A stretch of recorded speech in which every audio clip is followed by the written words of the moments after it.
but the plan was to use the ladder to get the children out, but the ladder wasn't in its usual spot. So they thought they'd use the water barrel to put out the fire, but that was frozen solid. George then ran to his truck and was going to use the top of the truck to climb into the windows, but the truck, which had been perfectly fine the day before, wouldn't start.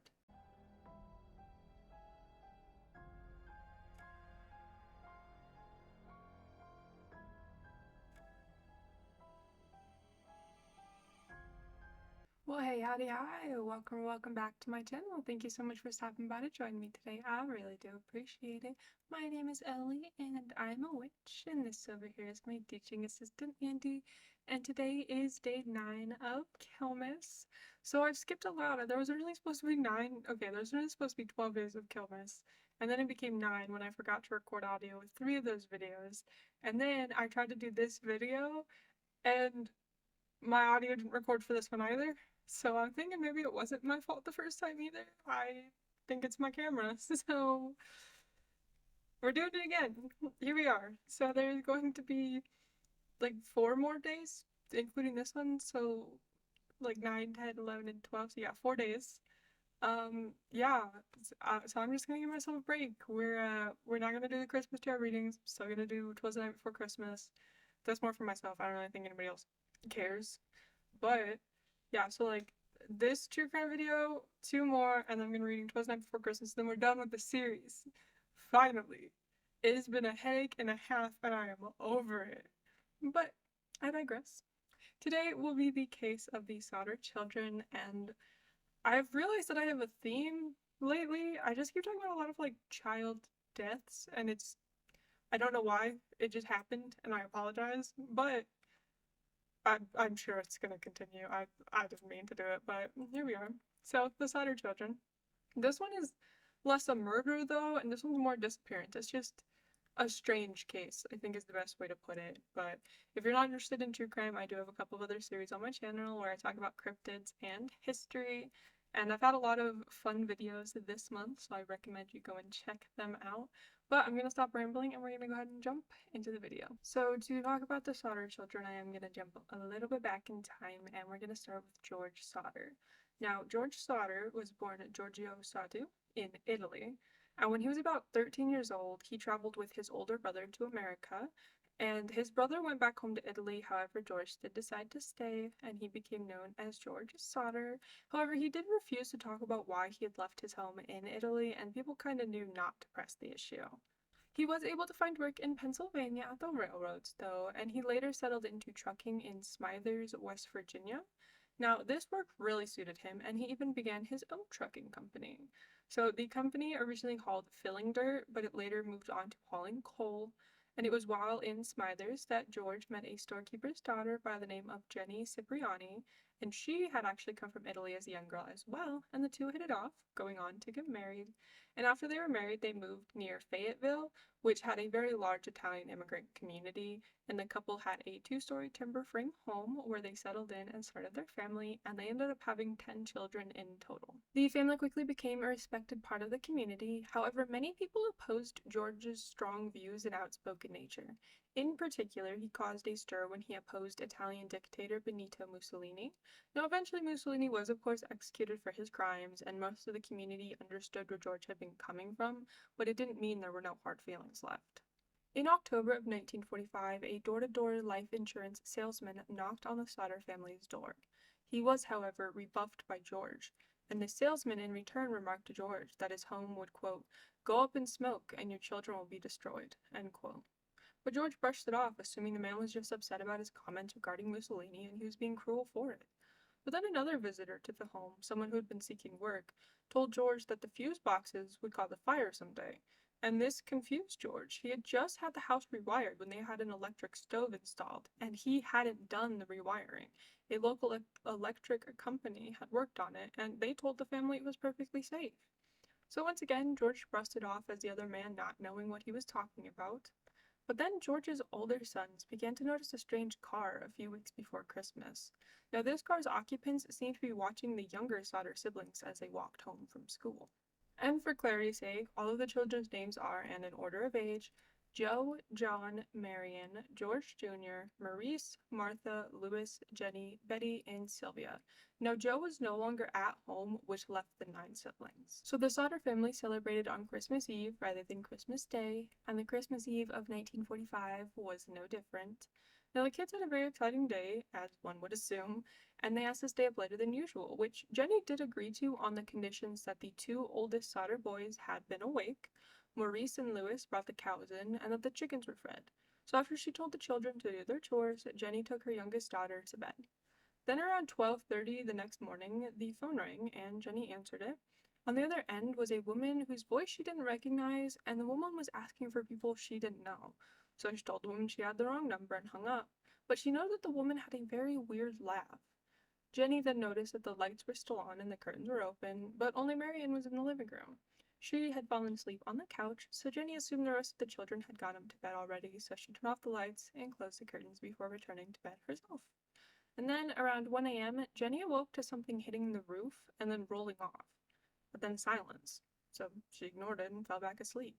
Then around 1:30 a.m., Jenny was awoken by the smell of smoke.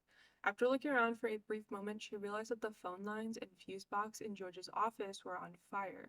So she quickly woke George and our older sons, so George, Jenny, Sylvia, John, George Jr., and Marion were able to get out.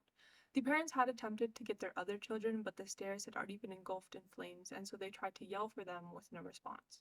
Marion ran to a neighbor's house to call for help, and a passing driver had also seen the fire, and he went to a tavern to call for help. Now, neither person could get through to the operator, but one of them, it's unknown as to whether or not it was Marion or the driver, was able to get to the center of town where they could call for help. Now, George, in the meantime, was not going to give up on his children, so he tried to climb up the side of the house, and he did manage to break a window, which had cut his arm, but the plan was to use the ladder to get the children out, but the ladder wasn't in its usual spot. So they thought they'd use a water barrel to put out the fire, but that was frozen solid. George then ran to his truck and was going to use the top of the truck to climb into the windows, but the truck, which had been perfectly fine the day before, wouldn't start. So the family was only able to watch in horror as their house burned to the ground with their 5 children still inside, and it wasn't until late that morning that the fire crew finally arrived. One member of the fire crew looked through the ashes trying to find the children, and in some reports the family was told there was nothing, no bones as someone would expect. In other accounts, the crew found some bones and internal organs but chose not to tell the family. Overall, it was ruled that the 5 children did die in the fire, and the fire had been hot enough to burn the bodies into nothing. Now, George was told to leave the scene alone so that the fire marshal could do a thorough investigation. However, after 5 days, it was too much for the family to bear, and 5 feet of dirt was laid over what used to be the Sodder home in order to create a memorial garden, which eventually had flowers planted on the area, which Jenny tended to for the rest of her life. And on December 30th of 1945, 5 death certificates were issued for the children, the fire being ruled a result of faulty wiring. In the aftermath, the family still had questions, like, where was the ladder? And it actually ended up being found 75 feet away at the bottom of an embankment. And the phone line that supposedly caused the fire, well, the line had actually been cut from the phone pole. And how could the fire have burned 5 bodies to nothing? Jenny questioned this heavily, as she noted that many appliances had been intact after the fire, yet 5 of her children were completely gone. And what about the truck that wouldn't start? Now that one is debated. George believes tampering, but others believe that maybe in their haste one of the family members flooded the engine. And the woman who called. Well, that woman was actually tracked down, and it was genuinely just a misdialed number by a drunk woman at a party. In later years, people started to believe that maybe there was more to the story. It came out that the fire was set on purpose, though no one has ever been arrested in connection with the fire. Then you have Fire Inspector Morris, who was said to have lied to the family about there not being internal organs at the scene, and it later was brought forward that he had found a heart at the scene and he had took it upon himself and buried the heart secretly. Now, George did compel the man to dig up the heart, which was taken to the coroner. However, this was confirmed to just be a cow liver, and Morris admitted that he just wanted to bring the family some form of closure. The family still remained hopeful, however. George personally followed up on as many sightings as he could. There was a billboard created, and the family several times had the site re-examined. During one of those re-examinations, bones were found, and they were determined to be vertebrae. However, they had not been burned, and the age of the person that these would have belonged to was older than the oldest missing Sodder child. George died in 1969, but the family continued the investigation, never giving up hope. Jenny wore black for the rest of her life in mourning and tended every day to the garden, but after Jenny died, her children still continued the search. However, the youngest Sodder sibling, Sylvia, died in 2021. So that's all I have for you today. It was strange. That's not the heaviest case that I've touched on, but it's a really weird case. And it was just a lot of weird coincidences, and some people believe that the mafia was involved, and that's why George had originally left Italy in the first place. I don't think I'd go that far, but something definitely happened, either with the salesman or somebody who didn't like George talking about Mussolini. I'm not sure what I totally believe. I don't believe that the children were in the house because a house fire just can't get as hot as you need it to burn a body. So that just didn't happen. And that's if that fire wasn't hot enough, then the bones would be there, which means that the children weren't there. I'm not gonna say I have a theory on where the children were, but they just weren't there. And if the youngest Sodder child died a couple years ago, I'm sure that the rest of them would have died by now too if they did survive. So I doubt we're ever really gonna know what happened to them. But with all of that being said, I'm gonna try to do less child death cases going forward. I don't know how I got into that track. I'm trying to get out of it. But if you did like this video, hit that thumbs up button and don't recommend child murder cases in the comments. That I would appreciate. But if you didn't like the video, hit that dislike button and tell me what you think I could improve in the comments. I do appreciate that as well. Make sure that we keep our criticism constructive and not cruel. And I will see you guys tomorrow. Bye.